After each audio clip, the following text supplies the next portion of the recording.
Bienvenue sur notre chaîne. Si vous appréciez ce type de contenu et souhaitez en apprendre davantage sur les grandes figures de l'histoire islamique, n'hésitez pas à vous abonner, à aimer cette vidéo et à activer la cloche de notification pour ne rien manquer. Chaque interaction est une source de motivation pour continuer à partager ces trésors de savoir. L'imam Ahmad ibn Muhammad ibn Hanbal al-Shaybani est né en Rabi' al-Awwal de l'an 164 h.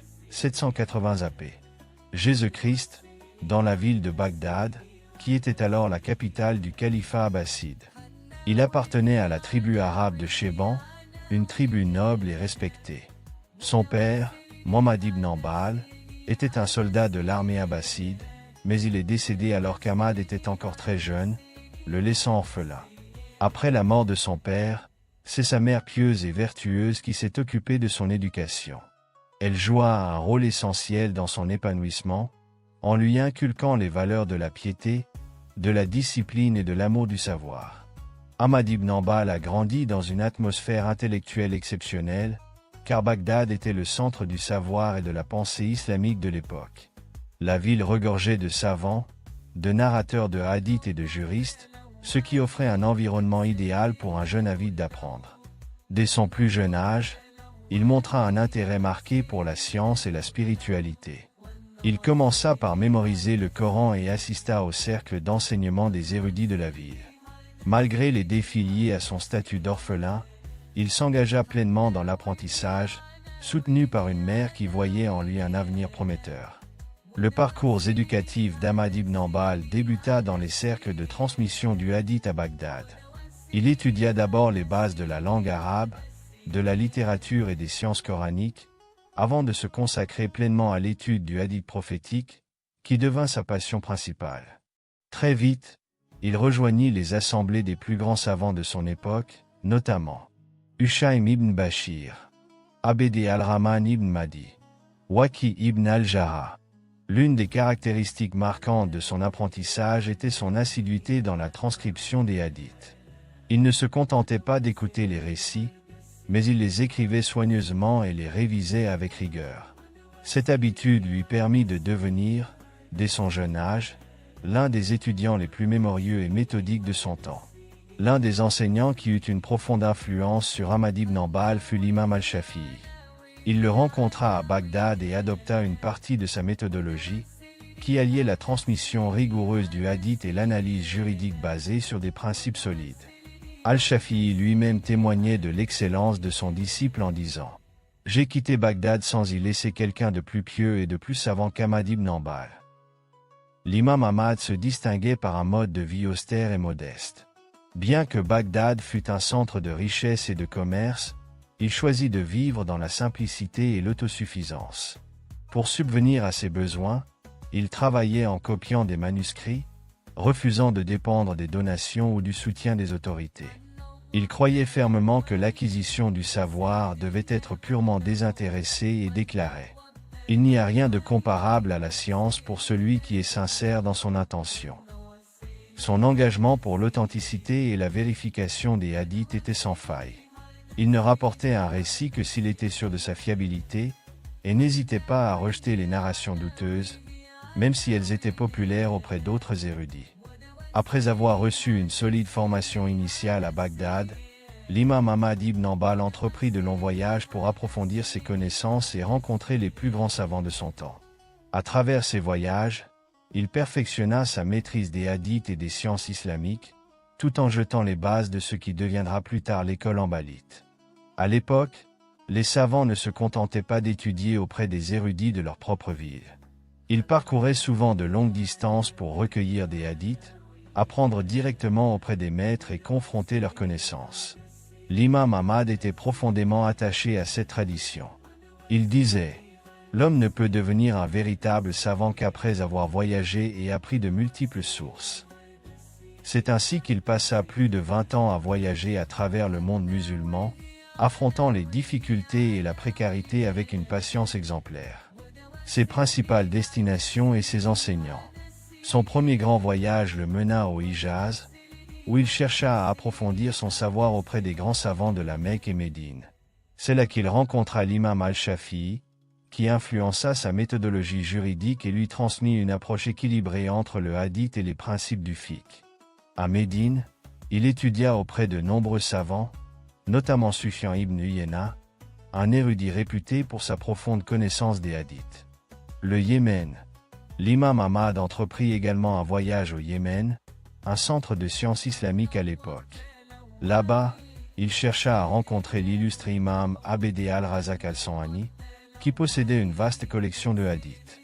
L'anecdote raconte qu'Ahmad, bien que vivant dans des conditions extrêmement précaires, refusa toute aide financière et préféra gagner son pain en travaillant sur place.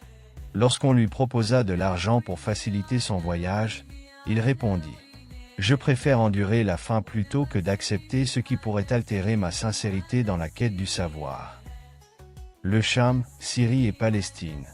Il se rendit ensuite en Syrie et en Palestine, où il rencontra d'autres narrateurs de hadith et recoupa les récits qu'il avait déjà collectés pour en vérifier l'authenticité. Là encore, son humilité et son engagement impressionnèrent ses professeurs. Il ne se contentait jamais d'écouter passivement, mais il posait des questions et demandait des clarifications, s'assurant que chaque hadith qu'il rapportait était authentique et bien compris. L'imam Ahmad se distinguait par une rigueur extrême dans la transmission des hadiths. Contrairement à certains érudits qui acceptaient des récits même avec de légers défauts de chaîne, il n'admettait aucun compromis sur l'authenticité. Il appliquait plusieurs critères stricts. Un narrateur devait être d'une probité irréprochable. La chaîne de transmission, isnad, devait être ininterrompue. Le texte du hadith ne devait pas contredire d'autres sources fiables. Son œuvre monumentale, le Musnad Ahmad, qui regroupe plus de 40 000 hadiths, est un témoignage de son approche méthodique. Il y classa les hadiths selon leur narrateur, adoptant un format unique qui influença les générations suivantes. L'imam Ahmad ne chercha jamais à fonder une école juridique, madhab, mais ses élèves et disciples, impressionnés par sa rigueur et sa méthodologie, finirent par structurer ses enseignements en une véritable école de pensée. Ses principes fondamentaux. L'école hanbalite repose sur 4 principes clés. Le Coran et la Sunna avant tout. Contrairement à certaines écoles qui accordaient une grande place à la logique et à l'analogie, Ahmad ibn Hanbal considérait que le Coran et le Hadith devaient primer sur toute interprétation. Le rejet des spéculations philosophiques. Il était fermement opposé au débat théologique qui s'éloignait du texte sacré, estimant que l'islam devait rester basé sur la révélation et non sur la raison pure. L'acceptation limitée du raisonnement analogique, Qiyya. Contrairement à l'école hanafite, qui utilisait largement l'analogie, Ahmad ne l'acceptait que lorsqu'il n'y avait aucun texte clair à suivre. Le consensus des compagnons, Ijma. Il privilégiait le consensus des Sahaba, compagnons du prophète, plutôt que celui des générations suivantes. Ses principaux disciples, plusieurs de ses étudiants contribuèrent à la diffusion de son enseignement, parmi eux, Abu Bakr al-Kalal, qui recueillit et systématisa les opinions de l'imam Ahmad, Ibn Qudama, qui développa et clarifia les règles du fiqh hanbalite, Al-Marwazi, qui transmit son héritage en dehors de Bagdad. Grâce à ses disciples, l'école hanbalite se développa et influença profondément le monde islamique, notamment en Arabie et dans certaines parties du Levant. Son indépendance face au pouvoir politique. Contrairement à de nombreux savants qui entretenaient des relations avec le pouvoir, l'imam Ahmad refusa catégoriquement de se compromettre avec les autorités. Il refusa toute aide financière du calife et déclina les offres de postes prestigieux, préférant vivre modestement et rester libre dans son enseignement. Il disait, « Si un savant se vend au pouvoir, il trahit son engagement envers la vérité. » Cette indépendance lui valut le respect du peuple, mais aussi l'opposition des dirigeants, ce qui le mènera plus tard à subir une terrible persécution. L'un des événements les plus marquants de la vie de l'imam Ahmad ibn Hanbal fut l'épreuve de la création du Coran, Minhaj al-Quran. Cette persécution, qui dura près de 15 ans, mit à l'épreuve son courage, sa patience et son engagement pour la vérité. Son refus catégorique de compromettre sa foi face à l'oppression politique fit de lui un symbole de résistance et de fermeté dans l'histoire islamique. À l'époque du califat abbasside, un courant théologique appelé le mutazilisme gagnait en influence. Les mutazilites étaient une école de pensée qui prônait une approche rationnelle et philosophique de l'islam. L'un de leurs principaux dogmes était que le Coran était une création de Dieu et non sa parole éternelle. Cette idée était en contradiction avec la croyance traditionnelle des savants sunnites, selon laquelle le Coran est la parole immuable et éternelle d'Allah.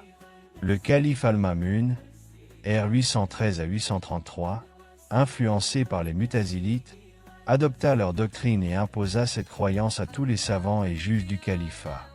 Il décréta que quiconque refuserait d'affirmer que le Coran était créé serait puni. C'est ainsi qu'il lança une vaste inquisition contre les érudits qui s'opposaient à cette doctrine. L'arrestation et la persécution de l'imam Ahmad. L'imam Ahmad, connu pour son attachement strict au texte et son refus des spéculations philosophiques, rejeta catégoriquement cette doctrine. En 833, sous le règne du calife Al-Mamun, il fut convoqué pour être interrogé sur sa position. Il refusa de dire que le Coran était créé, malgré les pressions exercées sur lui. Lorsque le calife Al-Mamun apprit son refus, il ordonna qu'il soit emprisonné et conduit sous escorte à sa cour. Mais avant que l'imam Ahmad n'arrive, le calife mourut soudainement, ce qui retarda son jugement. Son successeur, Al-Mutazim, r. 833 à 842, poursuivit néanmoins la persécution et ordonna son emprisonnement et sa torture. Les sévices subis en prison. L'imam Ahmad fut emprisonné dans des conditions inhumaines. On raconte que il fut fouetté à plusieurs reprises avec une brutalité extrême. Il fut battu au point de perdre connaissance et de ne plus pouvoir se lever. Il resta enchaîné pendant une longue période, privé de nourriture et d'eau. Malgré cette épreuve, il ne céda jamais et répétait inlassablement: le Coran est la parole d'Allah, non créée. Même lorsque des amis lui conseillèrent de faire preuve de complaisance pour sauver sa vie, il refusa en affirmant: si les savants restent silencieux, qui proclamera la vérité? Sa fermeté inspira d'autres érudits, bien que beaucoup aient fini par céder sous la torture. Après la mort du calife Al-Mutazim en 842, son successeur Al-Watiq continua la répression des opposants, mais sans s'acharner personnellement sur l'imam Ahmad. Ce n'est qu'avec l'arrivée au pouvoir du calife Al-Mutawakkil, r. 847 à 861, que la situation changea. Ce dernier mit fin à la politique mutazilite, déclara que la foi sunnite traditionnelle devait être rétablie et leva la persécution contre les savants. L'imam Ahmad fut libéré et réhabilité après près de 15 années d'épreuve. Les conséquences de son épreuve. Un symbole de courage et d'intégrité. L'épreuve de l'imam Ahmad le transforma en un modèle de résistance face à l'oppression. Son nom devint synonyme de patience, de sincérité et de fidélité aux principes de l'islam. Même après sa libération, il refusa d'accepter des postes officiels ou des récompenses du gouvernement, affirmant: je n'ai pas souffert pour que l'on me récompense dans ce bas monde, mais pour plaire à Allah. La persécution menée par les califes abbassides contre les savants traditionnels eut un effet inverse à celui escompté. Elle affaiblit considérablement le mutazilisme. Après la fin de cette épreuve, le sunnisme traditionnel triompha, et la croyance selon laquelle le Coran est la parole éternelle d'Allah devint la doctrine dominante du monde musulman. L'exemple de l'imam Ahmad inspira de nombreux penseurs et réformateurs musulmans à travers l'histoire. Il démontra qu'un savant devait être indépendant du pouvoir et prêt à sacrifier sa vie pour préserver l'authenticité du message islamique. L'héritage scientifique de l'imam Ahmad ibn Hanbal et son influence dans le fiqh et le hadith. L'imam Ahmad ibn Hanbal laissa derrière lui un immense héritage scientifique qui continue d'influencer le monde musulman jusqu'à aujourd'hui.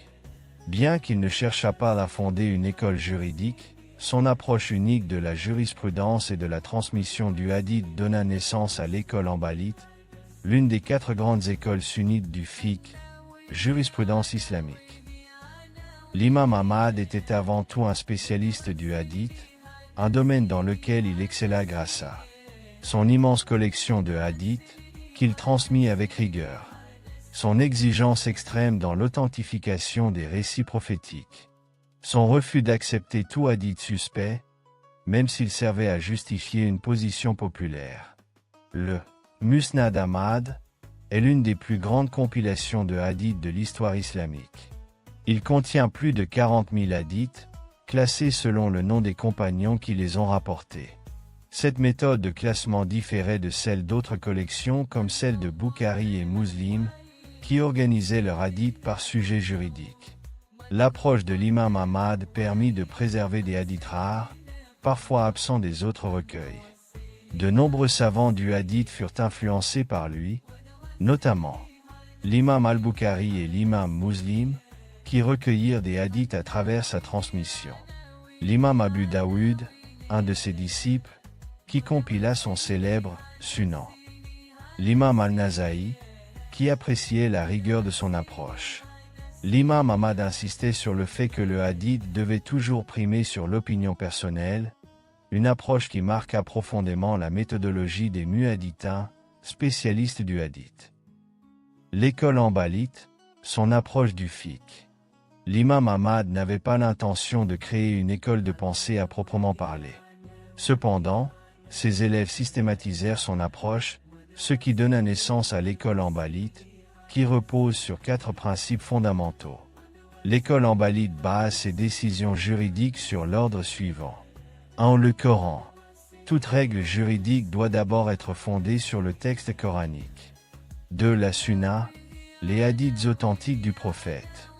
L'imam Ahmad privilégiait tous les hadiths authentiques, même ceux considérés comme faibles par d'autres écoles, tant qu'ils n'étaient pas totalement rejetés. 3. Les avis des compagnons du prophète. Il considérait que les décisions prises par les compagnons étaient une source de jurisprudence fiable. 4. Le raisonnement par analogie, qiyas, et l'istishab, la présomption de continuité. Contrairement aux hanafites et aux malikites, qui utilisaient abondamment le raisonnement logique et les principes juridiques, Ahmad était plus réticent à ces méthodes, ne les appliquant qu'en dernier recours. Cette approche donnait à l'école hanbalite un caractère plus proche du texte, en évitant autant que possible les raisonnements spéculatifs. L'imam Ahmad joua également un rôle clé dans la préservation du credo sunnite, Aqidah al-Sunnah wa al-Jama'a, face aux tendances rationalistes, notamment les mutazilites. À sa position contre les innovations théologiques. Il rejeta toute tentative d'interprétation excessive des attributs d'Allah, insistant sur le fait que l'homme devait accepter les textes du Coran et de la Sunna sans chercher à en altérer le sens. Il critiqua les débats philosophiques sur la religion, qu'il considérait comme une source de confusion pour les croyants. Son approche devint une référence dans la théologie sunnite et influença de grands savants comme Ibn Taymiyyah, qui s'inspira largement de ses écrits. Ibn Qudama, qui structura l'école hanbalite sur les questions de croyance. L'imam Ahmad était non seulement un érudit, mais aussi un modèle de piété et d'humilité. Il refusait les cadeaux du pouvoir, préférant vivre de son propre travail. Il portait des vêtements modestes et ne cherchait pas à accumuler de richesses. Il jeûnait fréquemment et priait longuement la nuit. Son combat pour la vérité face aux persécutions lui valut l'admiration du peuple. Sa droiture et son indépendance inspirèrent des générations d'érudits et de prédicateurs. Son décès et son héritage perpétuel. L'imam Ahmad ibn Hanbal rendit l'âme en 241 h. 855 après Jésus-Christ à Bagdad, après avoir consacré sa vie à la science et à la défense de la vérité. Son enterrement fut un événement marquant dans l'histoire islamique. Plus de 800 000 personnes assistèrent à ses funérailles, un record pour l'époque. Son influence était si grande que même ses anciens détracteurs rendirent hommage à son courage et à son savoir. L'héritage de l'imam Ahmad continue d'être vivant aujourd'hui, notamment dans le fiqh hanbalite, toujours pratiqué en Arabie saoudite et ailleurs. Dans l'étude du hadith, où son musnad reste une référence. Dans la théologie sunnite, où son approche textuelle est adoptée par de nombreux penseurs. L'imam Ahmad ibn Hanbal incarne 3 qualités essentielles qui le rendent intemporel. En le courage face à l'injustice, il préféra la prison et la torture plutôt que de compromettre sa foi. 2. La rigueur dans la transmission du savoir, il préserva la sunna avec une méthodologie rigoureuse. 3. L'humilité et la sincérité, il vécut pauvrement, refusant toute compromission avec le pouvoir. Aujourd'hui encore, son nom est mentionné avec respect et admiration, et son école continue de guider des millions de musulmans à travers le monde. Merci d'avoir regardé cette vidéo jusqu'à la fin. Si vous avez apprécié ce contenu, pensez à partager cette vidéo autour de vous et à nous soutenir en vous abonnant à notre chaîne. Vos commentaires et suggestions sont toujours les bienvenus.